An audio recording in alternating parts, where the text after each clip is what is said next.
On reçoit ce matin Patrick Morancy, il est coordonnateur culturel et touristique à la Ville de Montmagny. Bonjour Patrick. Bonjour Marie-Ève. Patrick, on a vu passer sur Internet, sur les réseaux sociaux, que vous recherchiez quelque chose de bien précis parce qu'il y a une nouvelle exposition qui s'en vient. Mais avant, je veux qu'on parle. L'exposition va avoir lieu à la Maison Tachée et je veux qu'on parle de la Maison Tachée. C'est ouvert l'hiver aussi, là? Bien là, pas cet hiver parce qu'on refait l'exposition justement. Donc là, c'est un peu le free-for-all, comme on peut dire en bon québécois dans la maison. Mais habituellement, sur réservation pour les groupes, là, c'est possible de visiter l'hiver. Donc, vous avez une exposition qui avait lieu jusqu'au 15 octobre. C'était Fragments de notre passé. Comment ça s'est passé, justement? C'est une très belle exposition. On est très fiers de cette exposition-là. On présentait en fait là, les 15 années de fouilles archéologiques qu'on a fait sur le territoire de Montmagny. En plus des fouilles qui ont lieu à l'île aux Oies aussi dans les années 90. Donc, on présentait les principaux artefacts qui nous donnaient une idée là, de la façon que nos premiers ancêtres ici, les premiers Magny-Montois vivaient. Donc, c'est un peu ça l'objet de l'exposition. Fait qu'on avait une centaine d'artefacts, des artefacts assez inusités aussi. Là. Fait qu'on était très fiers de cette exposition-là. Maintenant, l'exposition est disponible au niveau numérique. On va faire l'annonce bientôt. Donc, c'est une primeur que je te fais ce matin.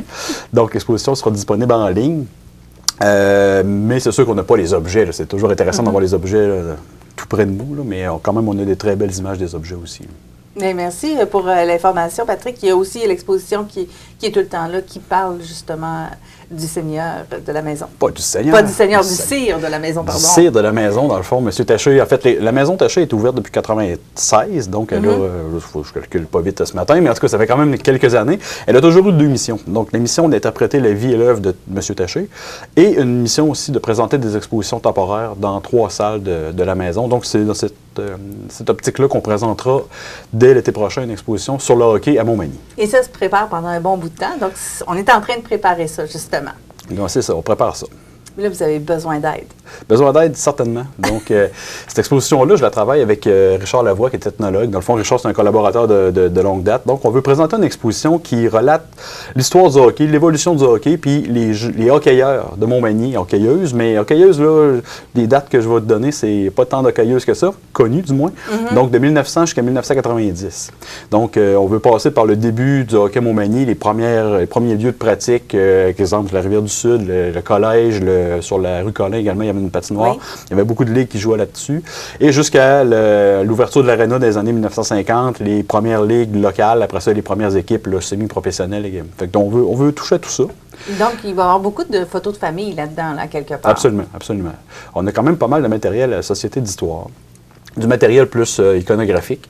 Là, ce qu'on cherche, dans le fond, c'est on aimerait ça que les gens qui ont joué dans ces années-là, qui ont fréquenté l'aréna dans ces années-là, bien, se manifestent pour qu'on puisse les entendre, puis entendre un peu des histoires, des légendes urbaines qu'on pourra transformer en histoire ou bien qu'on garde en légende aussi, des événements, des choses qui sont passées à l'aréna qui sont très, très propres à nous, de façon à ce que cette exposition-là devienne un peu comme une exposition ethnologique. On conserve cette mémoire-là pour les générations futures. Donc, quand on parle d'exposition ethnologique, peut-être plus précis un peu pour les gens. Bien, c'est-à-dire qu'on va faire une démarche scientifique, dans un sens, pour cette exposition-là. On veut rencontrer les gens, on veut les interviewer, on veut récupérer des objets, en prêt ou en don, selon ce qu'ils voudront bien nous proposer, pour vraiment monter la trame muséographique de l'exposition. Donc, jusqu'à maintenant, j'imagine que vous aviez déjà ciblé quelques personnes dans la région, là. Oui, quelques personnes. Par contre, on fait l'appel. On a fait l'appel à tous. On voulait commencer par l'appel à tous. Puis après ça, c'est sûr qu'avec Richard, on va contacter des gens. Il y a déjà des visages là, qu'on voit sur beaucoup de photos pendant beaucoup de temps. Donc, ces gens-là, c'est certain qu'on va les appeler pour leur lâcher un petit coup de fil pour voir ce qu'ils ont à nous dire. Mais des fois, il y a des gens, là, comme justement, j'ai eu un téléphone d'un monsieur que je ne suspectais pas qui avait tant d'intérêt pour l'histoire du hockey Montmagny. Et c'est le cas. Donc, déjà du matériel, des choses intéressantes. Donc, ça va être une exposition qui va être, comme on peut dire, sur l'objet. Ce ne sera pas des grandes recherches de textes, etc. Ça va être vraiment sur l'objet, ce qui signifie.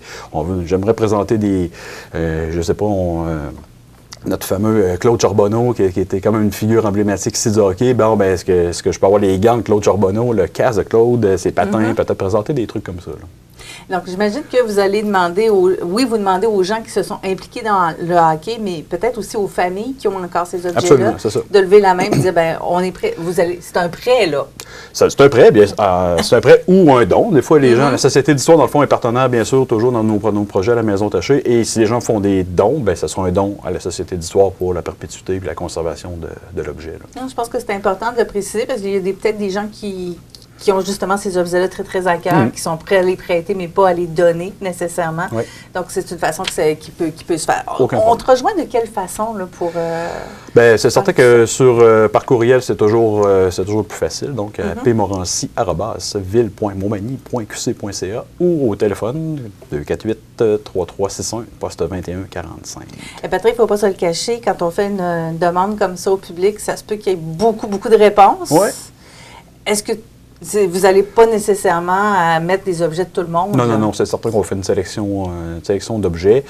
Cependant, comme l'exposition est basée sur l'objet, on va en mettre quand même aussi beaucoup d'objets. Fait que c'est ça. On va faire des entrevues, puis on veut voir où les gens nous amènent dans l'expo, puis c'est ça qui va faire la trame. Là, parce que pour l'instant, on sait un peu où on s'en va, mais on veut vraiment que ça soit basé sur les témoignages des gens. Donc, on va les voir, ces témoignages-là. On va pouvoir les écouter sur place, j'imagine? C'est ce qu'on aimerait faire, effectivement.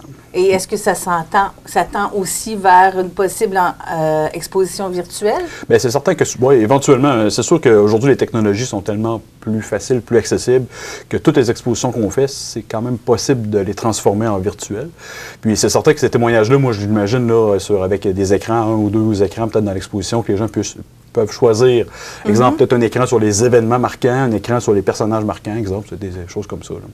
C'est sûr qu'on est au premier balbutiement de l'exposition, encore une fois. Donc, si vous voulez participer, vous rejoignez directement Patrick Morancy pour participer à votre façon, peut-être sous forme de témoignage, sous forme de prêt ou de don d'objets également. Patrick, c'est à partir de quand qu'on va pouvoir voir l'exposition? Est-ce qu'on a une date précise? L'objectif, c'est début juin l'année prochaine.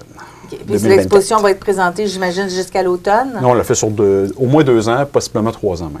Donc, on aura du temps aussi. Puis, habituellement, il y a des beaux lancements à ce moment-là. Donc, j'ai comme l'impression qu'on va en entendre parler puis qu'on va revoir des gens qu'on n'a peut-être pas vus depuis un bout de temps, mais qui vont pouvoir nous parler justement de cette belle période de hockey parce que 1900 à 1990, il va y avoir du monde. Oui, puis en même temps, moi, je voulais le faire jusqu'à aujourd'hui au départ, là, vraiment, mais ça devient trop complexe les années 90. Il y a encore des gens aussi qui sont très actifs. Donc, on le fait jusqu'à 1990 et puis après ça, ça soit une partie remise pour la suite des choses. Donc, pour Samuel B. et les autres, on les verra dans une autre exposition. Exact. Voilà, pour paraphraser. Merci beaucoup, Patrick Morancy, d'être passé ce matin. L'invitation. Donc, on rappelle peut-être la façon de vous rejoindre la plus simple, c'est par courriel, pmorancy@ville.montmagny.qc.ca. Sinon, il y a toujours le numéro de téléphone 418-248 3361, poste 2145. Et rendez-vous sur le Facebook de la Ville de Montmagny, entre autres, pour avoir ces coordonnées-là. Puis déjà, il y a une photo qui va probablement faire se questionner certaines personnes. Essayez de trouver c'est qui.